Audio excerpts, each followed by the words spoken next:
যে রমজান মাস অত্যন্ত দামি একটি মাস। গতদিন আমরা বলেছিলাম যে রমজান মাসটা হচ্ছে বান্দাদের আমল করার সিজন। আমল করার কি আল্লাহ তাআলা অতিরিক্ত 5টা আমল এই রমজান মাসে যুক্ত করেছেন। তো রমাদান এই মাসে এক মাস বান্দা আমল করবে, সারা বছর তার আমলের পুঁজি হবে এখান থেকে। এক মাস ভালোভাবে আমল করতে পারলে সারা বছর তার জন্য আমল করা সহজ হবে। কি হবে? সহজ হবে। নবী আলাইহিস সালাতু ওয়াস সালাম হাদিসে পাকের ভিতরে বলেন যে যখন রমজান মাস এসে যায়, ইদা জাআ রমাদান ফুতিহাত আবওয়াবুল জান্নাহ। আল্লাহ রাসূল বলেন যখন রমজান মাস আসে তখন জান্নাতের সব দরজাগুলো খুলে দেওয়া হয়। ওয়া গুলিকাত আবওয়াবুন নার, জাহান্নামের সব দরজাগুলো বন্ধ করে দেওয়া হয়। জান্নাতের দরজা খোলা হয়, জাহান্নামের দরজা বন্ধ করা হয়। এরপর ওয়াসুফিরাতিশ শায়াতিন, শয়তান যত শয়তান আছে সব শয়তানকে আল্লাহ তাআলা রমজানে ইমানদারদের খাতিরে, রমজানের খাতিরে আল্লাহ এই রমজান মাসে শয়তানদেরকে বন্দী করে দেয়। ওয়াসুফিরাতিশ শায়াতিন। এবার বলবেন যে রমজানে যদি শয়তান বন্দী থাকে তাহলে মানুষ গুনাহ করে ফেলে। একটা ফ্যান চালাইলে সুইচটা বন্ধ করলে কতক্ষণ ঘুরে? ঘুরে কিনা? ঘুরে। সারা বছর গুনাহে কাটাইলে রমজান মাস আসলো, ওই যে একটা গুনাহের প্রভাব তার ভিতরে, শয়তানে ধোঁকা দেওয়া লাগে না, তখন এমনিতেই ওই গুনাহের তালে তালে রমজানও সে গুনাহ করে। তো আল্লাহ পাকের রাসূলের হাদিস তো মিথ্যা নয়, শয়তানদেরকে বন্দী করে দেওয়া হয়। ভিতরে যে নফস শয়তান, এটা তো বন্ধ হয় না। কি বলেন? নফসকে তো আর আটকানো যায় না। ওই শয়তানের 11 মাসের প্রভাবে প্রভাবিত হয়ে ভিতরে যে নফসানিয়ত, এটা যে চাঙ্গা হয়ে গেছে, এটা যে শক্তিশালী হয়ে গেছে, বলে 11 মাসের ইয়েতে এটা গুনাহের দিকে তখন ধাবিত থাকে। তবে হ্যাঁ, কেউ যদি এই একটা মাস খাঁটিভাবে ইবাদতে কাটাইতে পারে, আল্লাহ পাক এই এক মাসের বদলতে তাকে সারা 11 মাস আল্লাহ তাআলা হেফাজত করবে। তো জান্নাতের দরজা খুলে দেওয়া হয়, জাহান্নামের দরজা বন্ধ করে দেওয়া হয়। আর কি করা হয়? শয়তানদেরকে বন্দী করা হয়, যাতে বান্দা জান্নাতি হতে পারে, যাতে বান্দা জাহান্নাম থেকে মুক্তি পায়, শয়তান যেন ধোঁকা দিতে না পারে। আল্লাহ তাআলা কত সুন্দর ব্যবস্থা করে রেখেছেন। পবিত্র মাহে রমাদান, রমজানের গুরুত্বপূর্ণ একটি ফরজ হচ্ছে রোজা রাখা। কি রাখা? কথা বলেন। কোরআনে কারীমের এক আয়াত আল্লাহ বলেন, ওয়া মা কানা লিমুমিনিন ওয়া লা মুমিনাতিন ইযা ক্বাদাল্লাহু ওয়া রাসূলুহু আমরান আন ইয়াকুনা লাহুমুল খিয়ারাতু মিন আমরিহিম ওয়া মান ইয়াসিল্লাহা ওয়া রাসূলাহু ফাকাদ দাল্লা দালালান মুবিনা ওয়া দালালান বাঈদা। আল্লাহ তাআলা বলেন, যখন আল্লাহ এবং তার রাসূল কোনো ব্যাপারে ফয়সালা করবে, কোনো বিধান দিবে, ওই বিধান মানবে না এমন কোনো ইখতিয়ার বা এমন কোনো ব্যবস্থা আল্লাহ তাআলা মুসলমানদের জন্য রাখেন নাই। কোন মুসলমানের অধিকার নাই যে আল্লাহ এবং তার রাসূলের আইনকে লঙ্ঘন করবে, এই অধিকার নাই। যদি কেউ করে তাহলে নাফরমানি করবে। কি করলো? নাফরমানি করলো। ওয়া মা কানা লিমুমিনিন ওয়া লা মুমিনাতিন, কোন মুমিন পুরুষ, কোন মুমিনা মহিলার জন্য আন ইয়াকুনা লাহুমুল খিয়ারাতু মিন আমরিহিম, তাদের ইচ্ছামতো চলার কোনো সুযোগ নেই। ইযা ক্বাদাল্লাহু ওয়া রাসূলুহু আমরান, আল্লাহ এবং তার রাসূল যখন কোনো ব্যাপারে ফয়সালা করবে, ওই ফয়সালার ক্ষেত্রে নিজের ইচ্ছায় চলার কোনো সুযোগ নাই। আল্লাহ এবং তার রাসূলের ইচ্ছাই চলতে হবে। জানাইছেন কে? কথা বলেন, কে জানাইছেন? আল্লাহ। রমজান মাস, পবিত্র মাহে রমাদান, অন্যতম একটি ফরজ হচ্ছে রোজা রাখা। যদি আমরা কেউ বলি যে না রোজা রাখবো না, আমি রোজা রাখলাম, আপনি বলার কে? আমি বলবো আপনি মুসলমান হয়ে থাকলে অবশ্যই রোজা রাখতে হবে। রোজা রাখতে হবে। রোজা কাদের জন্য ফরজ? রোজা ফরজ হওয়ার শর্ত কি কি? রোজা ফরজ হতে কয়েকটা শর্ত। 1 নম্বর হচ্ছে সে বালেগ হতে হবে। কি হতে হবে? বালেগ। 2 নম্বর সে মুসলমান। 3 নম্বর সুস্থ থাকতে হবে। কি থাকতে হবে? সুস্থ থাকতে হবে। বলে এরকম অসুস্থতা যেন না আসে, এরকম অসুস্থ হয়ে গেছে যে অবস্থায় সে রোজা রাখলে তার প্রাণহানির সম্ভাবনা আছে, তার জান শেষ হওয়ার সম্ভাবনা আছে। অথবা বিজ্ঞ কোনো ডাক্তার যদি বলে যে আপনি রোজা রাখলে আপনি মারাত্মক ঝুঁকির ভিতরে পড়ে যাবেন, বিজ্ঞ কোনো দিনদার ডাক্তার যদি বলে আপনি রোজা রাখার কারণে আপনি রোগটা আরো বেড়ে যাবে, আপনি খুব ক্ষতির ভিতরে পড়বেন, তাহলে তার জন্য রোজা না রাখার সুযোগ আছে। আরেকটা শর্ত হলো সে মুকিম হতে হবে। কি হতে হবে? মানে মুসাফিরের জন্য রোজা রাখা ফরজ নয়, সে মুকিম হলে এটা রাখবে। যে যদি মুসাফির অবস্থায় রাখে তো ভালো, রাখলে তার ফরজিয়ত আদায় হয়ে যাবে, তো তখন রাখা জরুরি না। পরবর্তীতে সে রাখতে হবে, যখন আসবে কাজা হিসেবে রাখতে হবে, গুনাহ হবে না। আল্লাহ তাআলা মুসাফিরের জন্য এতটুকু ছাড় দিয়েছে। কারণ মুসাফিরের জন্য 4 রাকাত বিশিষ্ট নামাজ পড়লে 2 রাকাত রয়েছে। 2 রাকাত। কেউ যদি 4 রাকাত পড়ে তার নামাজ হবে না। আসরের নামাজ 4 রাকাত মুকিমের জন্য, কিন্তু মুসাফির অবস্থায় তার জন্য 2 রাকাত। 2 রাকাত। কেউ যদি 2 রাকাতের জায়গায় 4 রাকাত পড়ে নামাজ, হ্যাঁ, এবার যদি এমন কোন ইমামের পিছনে করে যে ইমাম 4 রাকাত পড়ায়, ইমাম মুকিম, মুসল্লি মুসাফির, তাহলে ইমামের পিছনে পড়লে 4 রাকাতই পড়তে হবে। 2 রাকাত। আমি তখন ইমামের অনুসারী। আর কোন ইমাম যদি মুসাফির হয় মুসল্লিরা যদি মুকিম হয় তখন 4 রাকাত বিশিষ্ট নামাজে ইমাম 2 রাকাত পড়াবে, আর বাকি মুসল্লিরা 4 রাকাত পড়বে। 2 রাকাত পরে ইমাম যখন সালাম ফিরাবে, মুসল্লিরা বাকি 2 রাকাত, যেভাবে আমরা অনেক সময় রাকাত না পেলে সালাম ফিরাবে 2টা পরে দাঁড়ায় পড়ি, ওইভাবে করে দিবে 2 রাকাত। তো মুসাফিরের জন্য আল্লাহ তাআলা একটু সহজ করেছে। হ্যাঁ, হুজুর পরবর্তীতে রাখতে ঝামেলা হতে পারে, সুযোগ নাও থাকতে পারে, এজন্য মুসাফির অবস্থা রাখতে তার ভালো, আল্লাহ সুযোগ দিচ্ছেন, রাখলেও হবে, সব বেশি করতে পারে। তো রোজা কবুল হওয়ার জন্য শর্ত 2টা, আর রোজার ফরজ 2টা। 1 নম্বর হচ্ছে নিয়ত করা। কি করা? রোজার ফরজ কি? নিয়ত করতে হবে। নিয়ত মতো উচ্চারণ করা জরুরি না, বললাম উঠলাম সাহারি খারাপ খেলাম, এটা নিয়ত হয়ে যাবে। এবং যে পুরো 1 মাসের নিয়ত একসাথে করে রাখলাম, প্রতিদিন শুধু সেহরি খেলাম, কোনো মনে কোনো সেহরি খেতে উঠলেই তো মনে মনে নিয়ত আছে কালকে রোজা রাখার জন্য সেহরি খাচ্ছি, কি বলেন? মুখে উচ্চারণ করতে হবে না, আর উচ্চারণ করলেও সমস্যা নেই। তো না করলে যে রোজা হবে না, মুখে উচ্চারণ না করলে যে রোজা হবে না এমনটা নয়। নিয়ত তো মনের সাথে, কিসের সাথে? আপনি নিয়ত করছেন মসজিদে আসবেন, আপনি কি নিয়ত করেন যে আমি নিয়ত করছি মসজিদে বলে মুখে উচ্চারণ করা লাগে না? যে মসজিদে ওযু করে আসতেছেন এটাই তো বোঝা যায় আপনি নিয়ত করছেন মসজিদে আসছেন। তো মুখে উচ্চারণ করতে কোনো ভালো করেন, সমস্যা নেই, কোনো বাধা নেই। কিন্তু দেখেন শরীয়ত কত সহজ। আমি যদি মুখে উচ্চারণ নাও করি নিয়ত, তারপর আমার রোজা হয়ে যাবে যদি আমার মনে মনে রাখি থাকে, মনে এটা স্মরণ থাকে আমি রোজার জন্য কি খাচ্ছি, সেহরি খাচ্ছি। তো যেটা বলতেছিলাম, রোজা অকাট্য দলিল দ্বারা রোজা ফরজ। কেউ যদি রোজাকে অস্বীকার করে তার ঈমান থাকবে না। কি থাকবে না? ইসলামের ভিত্তি মোট 5টা বিষয়ের উপরে। কয়টা বিষয়ের উপরে? তার ভিতরে অন্যতম একটা হচ্ছে রোজা। 5টার 5টা সবার জন্য না, 5টার 3টা হলো একদম সবার জন্য, আর বাকি 2টা ধনীদের জন্য। যেমন কালিমা, এটা তো ঈমানদার সবার জন্য। নামাজ ধনী গরিব সবার জন্য, রোজা ধনী গরিব, তো হজ আর যাকাত এটা ধনীদের জন্য, এটা গরিবের জন্য নয়। তাহলে আমরা এই দিক থেকে গরিবের একটু পিছিয়ে রইলাম। কি বলেন? 2টা বিধান পালনের মতো শুধু গরিবদের কথা রাখি, এই দিক থেকে ধনীরা এগিয়ে না। এরা যদি ফরজ বিধানগুলো আদায় করে এরা সব পাবে না, কথা বল না কেন? এই জন্য হালাল পন্থায় সম্পদের মালিক হওয়া সওয়াবের কাজ। হালাল ভাবে সম্পদের মালিক হওয়া কি? কারণ আপনার যদি সম্পদ না থাকে হজ করবেন কিভাবে?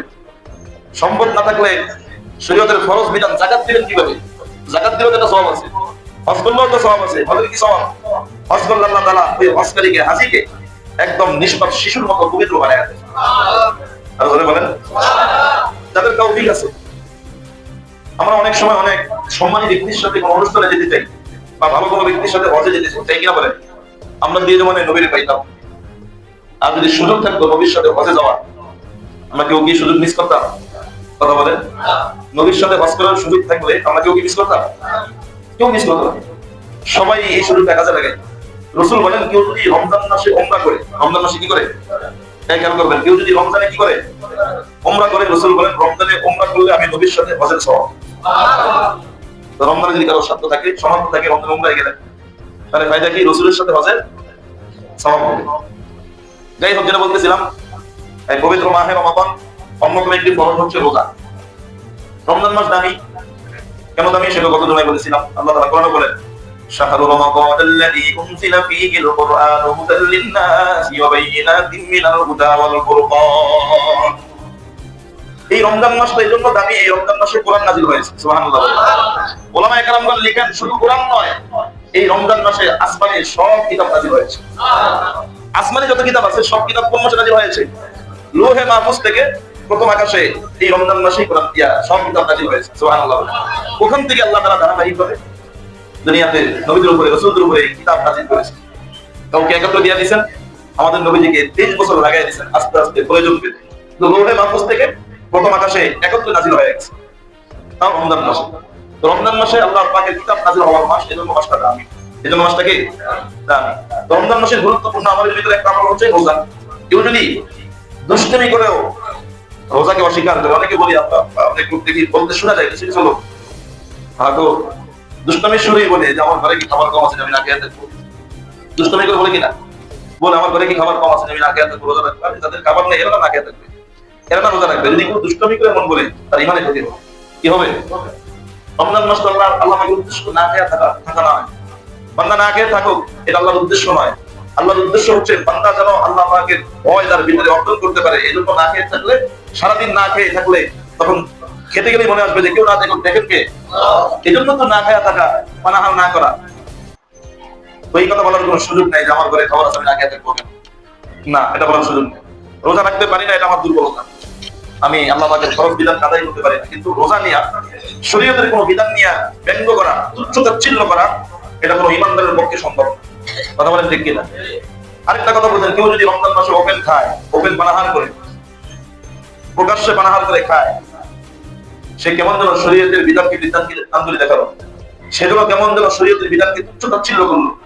এজন্য এটা নিয়ম, কেউ যদি কোনো কারণে রোজা রাখতে নাও পারে, অসুস্থ অথবা রোজা রাখতে পারে না, যেগুলো কারণবশত রোজা রাখতেই পারে না, ওই ব্যক্তির জন্য সবার সামনে খাওয়ার অনুমতি নাই। শরীয়ত যাকে সুযোগ দিয়েছে রোজা না রাখার, সেও সবার সামনে খেতে পারবে না, অনুমতি নেই। আমি আর আপনি যে সবার সামনে একদম ব্যবসা বলে খাবো যে রোজা রাখি নেই, তো সমস্যা কি? এটা করার সুযোগ নেই, কি নাই? সুযোগ নেই, এটা করা যাবে না। শরীয়তের বিধানকে তুচ্ছ করা হয়, শরীয়তের বিধানকে অবমূল্যায়ন করা হয়, কাছে এটা করা যাবে না। আমাদের সকলকে হেফাজত করেন বলে আমি ভাই, সারাদিন রোজা রাখা তো তেমন কষ্টের না, রেখে দেখেন সহজ। কত মানুষ 3 মিনিটই সারাদিন না খেয়ে কাটায় দেয়, তাই না? রাখেন না রোজাটা, কেন ফরজ বিধানকে লঙ্ঘন করবেন? রোজা না রাখলে তো ফরজ বিধান লঙ্ঘন করা হয়। আল্লাহ বলেন, ওয়া মান ইয়াসিল্লাহা ওয়া রাসূলাহু ফাকাদ দাল্লা দালালাম বাঈদা ফাকাদ দাল্লা দালালাম মুবিনা। যে ব্যক্তি আল্লাহ এবং তার রাসূলের বিধানকে লঙ্ঘন করলো, আল্লাহ এবং তার রাসূল যেই ব্যাপারে ফয়সালা করেছেন, যেই বিধান দিয়েছেন, বিধানটাকেও যদি না মানে, সে আল্লাহ এবং তার রাসূলের সাথে নাফরমানি করলো। এরপর আল্লাহ বলেন, যে ব্যক্তি আল্লাহ এবং তার রাসূলের সাথে নাফরমানি করবে, সে স্পষ্ট গোমরাহ, সে পথভ্রষ্ট জাহান্নামী। আমরা যদি মনে করি যে রোজা না রাখতে কোনো সমস্যা নাই, এটা ভুল। আল্লাহর কোরআন তো মিথ্যা নয়, রাসূলের হাদিস তো মিথ্যা নয়। এজন্য আমরা মুসলিমরা যারা আছি, আমরা সবাই নিয়ত করব ইনশাআল্লাহ রোজা রাখবো। লা ইউকাল্লিফুল্লাহু নাফসান ইল্লা উসআহা। আল্লাহ কারো প্রতি শরীয়তের কোনো বিধান চাপায়া যায় নাই, যে যেটা সে পারবে না সেটাও চাপায়া যায় এমন নাই, যেটা পারবে ওটাই দেওয়া হয়েছে। আপনি যদি বলেন আমি রোজা রাখতে পারি না, এখন আপনার মনের কথা, আর একটা বাস্তবেই রোজা রাখা সম্ভব না, তো আপনি অসুস্থ মাযুরের ভিতরে করবেন, তখন এই মাযুরের জন্য তো হুকুম আছে। অসুস্থ তার জন্য তো হুকুম আছে, যে রোজা রাখতে পারে না তার জন্য তো হুকুম আছে। যদি অসুস্থ হয়, রমজান মাসে অসুস্থ হতে পারে না, পারে, অসুস্থ ব্যক্তির জন্য তো সুযোগ আছে। কি সুযোগ? সে রমজানের রোজা রাখতে পারবে, পরবর্তীতে রেখে নিবে, একটা বিনিময় একটা। আর যদি এমন অসুস্থ হয় যে এই অসুস্থতা থেকে তার সুস্থ হওয়ার কোনো সম্ভাবনাই নাই, সে জীবনে সুস্থ হবে না, সে রোজা রাখতে পারবেই না, তখন তার জন্য ফিদিয়ার সুযোগ আছে। কিসের সুযোগ আছে? ফিদিয়ার সুযোগ আছে। তখন সে ফিদিয়া দিবে। ফিদিয়া কি? যে সে একজন মিসকিনকে, যাকে তাকে না, একজন মিসকিনকে তৃপ্তি সহকারে 2 বেলা খাবার, কয় বেলা? 2 বেলা। একজন মিসকিনকে তৃপ্তি সহকারে কয় বেলা খাবার দিবে? মিডিয়াম পর্যায়ে, বেশি হাইও না, বেশি নরমালও না। একটা লোক মিডিয়াম ভাবে খাইতে কত টাকা লাগে? এক হপ্তে যদি 100 টাকাও লাগে, 2 হপ্তে 200 টাকা নাকি? মিডিয়াম পর্যায়ে খাইতে নাকি 2 হপ্তে কত? 200 টাকা। তো 30 দিনে 6000 টাকা, হিসাব সহজ নাকি? 30 দিনে কত? 6000 টাকা ফিরিয়ে দিলেন। তবে আমি বাস্তবে আসলে অসুস্থ না সুস্থ, মানুষের সাথে হয়তো এটা নিয়ে ভাব করা যায়, কিন্তু আল্লাহর সাথে এটা ধোঁকাবাজি করা যাবে না। কি বলেন? আমি সুস্থ না অসুস্থ জানেন কে? কথা কম না, কে জানেন? আল্লাহ। ইচ্ছা করে রোজা না রাখার কোনো সুযোগ নেই। ইচ্ছা করে কেউ রোজা রাখবেন না, এই সুযোগ আপনাকে দেয় না শরীয়ত। আপনি যদি মুসলমান হয়ে থাকেন, অবশ্যই আপনাকে শরীয়তের বিধান মানতেই হবে। যদি না মানেন, আপনি গুনাহগার। তবে হ্যাঁ, আল্লাহর হক নষ্ট করলে আল্লাহর কাছে মাফ চাইলে আল্লাহ মাফ করতে পারে। তবে তাই বলে যে আপনি মাফ পাইবেন এই আশায় আল্লাহর হককে নষ্ট করবেন, এই আশা নিয়ে যদি কেউ হক নষ্ট করে, এই আশা নিয়ে যদি কেউ আল্লাহর বিধানকে লঙ্ঘন করে, তার জন্য মাফ নেই, তার জন্য কি নাই? আল্লাহ বলেন, ওয়ালাইসাতিত তাওবাতু লিল্লাযিনা ইয়ামালুনাস সাইয়্যাত। সূরা নিসা আয়াত। ওয়ালাইসাতিত তাওবাতু লিল্লাযিনা ইয়ামালুনাস সাইয়্যাত। যারা ধারাবাহিকভাবে গুনাহ করতেই থাকে, এটা ভেবে যে আল্লাহ মাফ করে দিবেন, গুনাহ করি, আল্লাহ মাফ করে দিবেন, গুনাহ করি, আল্লাহ মাফ করে দিবেন, নামাজ পড়ি আল্লাহ মাফ করে দিবেন, রোজা রাখি না আল্লাহ মাফ করে দিবেন, হজ করা হজ করি আল্লাহ মাফ করে দিবেন, অন্যায় অপরাধ করে আল্লাহ মাফ করে দিবেন, এই আশা নিয়ে গুনাহ করলে তার মাফ, তার কি নাই? কথা কয় না। এই ভ্রান্ত আশা আল্লাহ রাখতে বলেন না। হ্যাঁ, গুনাহ হয়ে গেলে তখন আশা রাখেন যে আমার গুনাহ হয়ে গেছে, আল্লাহ আমার গুনাহের থেকে আপনার রহমতের পরিমাণ কোটি কোটি বেশি, আল্লাহ আপনাকে মাফ করে দেন। এজন্য আল্লাহ মাফ করে দিবেন এই আশা নিয়ে গুনাহ করলে তার নসিবে মাফ নাই, তার নসিবে তাওবা, তার কপালে তাওবা নসিব হবে না। এজন্য আমরা হেফাজত থাকবো ইনশাআল্লাহ, আমরা খেয়াল রাখবো ইনশাআল্লাহ, আমাদের দেওয়া যেন আল্লাহ পাকের বিধান লঙ্ঘন না হয়। রাজি তো ইনশাআল্লাহ? কি বলে? নবী আলাইহিস সালাতু ওয়াস সালাম বলেন, কেউ যদি রোজা না রাখে ইচ্ছা করে, রমজানের রোজার কত গুরুত্ব দেখেন। কেউ যদি রমজানের একটা রোজাকে নষ্ট করে, ইচ্ছা করে যদি রমজানের একটা রোজাকে নষ্ট করে দেয়, আর যদি ওই লোকটা কিয়ামত পর্যন্ত হায়াত পায়, কিয়ামত পর্যন্ত হায়াত পেয়ে যদি ধারাবাহিক প্রতিদিন রোজা রাখতেও থাকে, বলে যত বছর হায়াত পাবে কিয়ামত পর্যন্ত যদি হায়াত পায় এতদিন রোজা রাখার পরেও সে রমজানের একদিনের রোজার সমতুল্য সওয়াব পাবে। রমজানের রোজার কত দাম, এজন্য আমরা নিজেরা রোজা রাখবো। আল্লাহ বলেন কু আনফুসাকুম ওয়া আহলিকুম নার, নিজেরা জাহান্নাম থেকে বাঁচাও, নিজেদের পরিবার পরিজনকে জাহান্নামের আগুন থেকে বাঁচাও। মুহতারাম হাজিরিন, নিজেদের বাচ্চা কাচ্চা যারা আছে, আমরা তো আমাদের 10-12 বছর 15 বছর 18 বছর 20 বছর বাচ্চাদেরকে ছোট করি। 20 বছরের ছেলে বাবা রোজা রাখতে বললে মা বলে না ছোট মানুষ, শরীর নষ্ট হবে। মা রোজা রাখতে বললে বাবা বলে যে না ছোট মানুষ জায়গায় না, রোজা রাখার দরকার নাই, শরীর নষ্ট হবে। শরীর নষ্ট হবে কি হবে না, তার ক্ষতি হবে কি হবে না, এটা বিধান যিনি করেছেন তিনিই জানেন। কি বলেন? তিনি তো জানি না শুনেই বিধান দিচ্ছেন। তার মানে আমি আপনার যদি বলি যে সে রোজা রাখলে শরীর নষ্ট হবে, রোজা রাখলে সে অসুস্থ হয়ে পড়বে, তার মানে বোঝা গেল আমি আল্লাহর চাইতে বেশি বুঝি। নাউজুবিল্লাহ। বাচ্চা যদি বালেগ হয়, প্রাপ্তবয়স্ক হয়ে যায়, তার জন্য শরীয়তের সব বিধান প্রয়োগ হয়। একজন 80 বছরের জন্য, 70 বছর, 50 বছর, 40 বছর মানুষের জন্য যেমন রোজার বিধান ফরজ, একটা বালেগ ছেলে তার বয়স 12 বছর হোক, তার বয়স 15 বছর হোক, তার জন্য একইভাবে রোজা ফরজ। কথা বুঝা আছে? এই জন্য 15 বছরের ছেলেকে আমি আর আপনি ছোট বলে তাকে রোজার থেকে বারণ করবো, কেমন যেন হাতে ধরে আমি আমার সন্তানকে জাহান্নামে গেটে দিয়ে আসতেছি, বলে করে নিয়ে আমি আমার সন্তানকে কোথায় দিয়ে আসতেছি? জাহান্নামের গেটে দিয়ে আসতেছি। আমি আর আপনি তো ভালোবাসার নাম করে তাকে রোজা রাখতে দেই না, এটা ভালোবাসা নয়, এটা তার প্রতি অনুগ্রহ নয়, এটা তার প্রতি জুলুম, অবিচার। তাকে আমি জাহান্নাম থেকে বাঁচানোর মতো দূরের কথা, তাকে আমি আরো জাহান্নামে গেটে নিয়ে রেখে আসতেছি। আল্লাহ হেফাজত করেন বলে আমিন। এজন্য আমাদের সন্তানদের ব্যাপারে আমরা খুব সচেতন থাকবো। আল্লাহ তাআলা আমাদেরকে বুঝার তৌফিক দান করেন। পবিত্র মাহে রমাদান, এই রমজান মাসে যারা মালিক আছে, যাদের অধীনে মানুষজন কাজ করে, এই মালিকরা যদি কর্মচারীদের কাজকে হালকা করে দেন, আল্লাহ তাআলাও ওই বান্দাকে জাহান্নাম থেকে বাঁচায় দিবেন। সুবহানাল্লাহ বলেন। এই জন্য কর্মচারীদের কাজ কিন্তু কমায় দিবেন, ডিউটি কমায় দিবেন। রমজানের বাইরে যদি 10 ঘন্টা ডিউটি থাকতো, রমজানের 7 ঘন্টা এনে দেন। বরকত দেওয়ার মালিক কে? বরকত দেওয়ার মালিক আল্লাহ।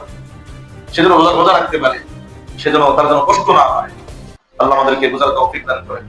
আরেকটা ব্যাপার বলছিলাম, রমজানের বিশেষ আমল ইফতারি। ইফতারির কথা কত সময় বলেছিলাম, ইফতার অন্যকে কইলে 3টা লাভ, নিজের গুনাহ মাফ হয়, আমল নামায় নেকি জমা হয়, এরপর জাহান্নাম থেকে মুক্তি পাওয়া যায়। সেহরি, সাহারি যেটা আপনাকে বলি, বড় রাতে যেটা খাই, অনেক সময় এমনিতে অলসতা করতে অনেকে খাই না, রাতে খাইছি আর ক্ষুধা নেই, ক্ষুধা না লাগলেও একটা খেজুর হলো খা, কি খান? এক গ্লাস পানি হলো পান করে। রাসূল বলেন তাসাহহারু ফাইন্না বিস-সাহুরি বারাকা। রাসূল বলেন তোমরা সাহরি গ্রহণ করো, সেহরির ভিতরে বরকত আছে। কি আছে? আল্লাহ রাসূল যদি বলেন এর ভিতরে বরকত আছে, নিশ্চয়ই বরকত আছে। নিশ্চিত কি আছে? তো বরকতি খাবার আমি ওই খাবার থেকে মাহরুম হবে কেন? অন্তত একটা খেজুর হলো খাবো, খিদা না থাকলে তো আপনি বেশি খাওয়া দরকার নেই, একটা খেজুর হলো খান।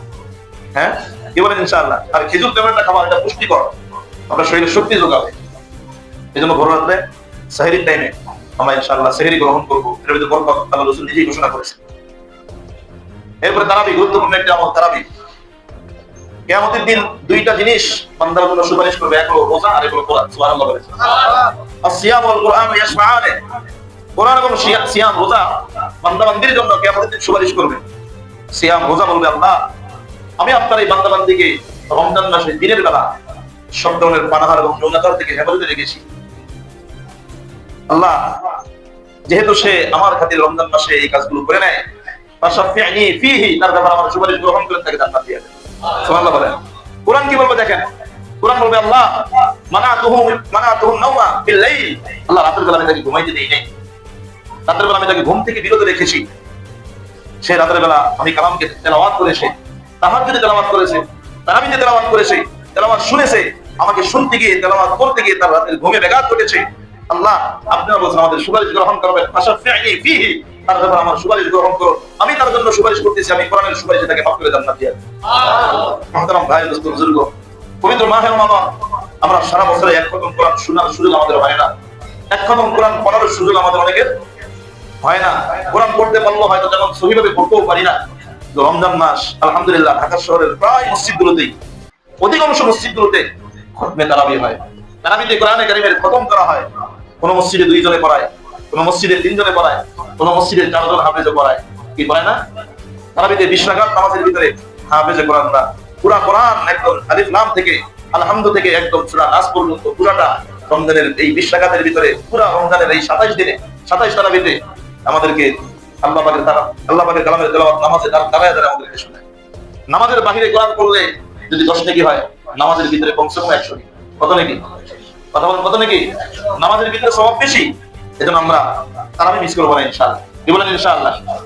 ভাই ঘন্টায় ঘন্টায় কত জায়গায় তো দাঁড়ায় থাকি, কত জায়গায় তো ঘন্টায় ঘন্টায় দাঁড়ায় থাকি, বাসে, লোকাল বাসেও দাঁড়ায় থাকি, খেলা দেখতে রাস্তায় দাঁড়ায় থাকি, বিভিন্ন অপেক্ষা বিভিন্ন জন্য দাঁড়ায় থাকি না, থাকি তো। তো আল্লাহ পাকের সামনে মসজিদের ভিতরে তারাবিতে আমরা দাঁড়ায় থাকবো, কোরআনের মহাব্বতে দাঁড়ায় থাকবো, আল্লাহ পাকের কালামের তেলাওয়াত বুঝি আর না বুঝি ধ্যান ও খেয়াল নিয়ে শুনবো, আল্লাহ পাক ভিতরে হেদায়েতের নূর দেখা দেবে। এজন্য তেলাওয়াত তারাবিতে ইনশাআল্লাহ আমরা শরীক হবো ইনশাআল্লাহ।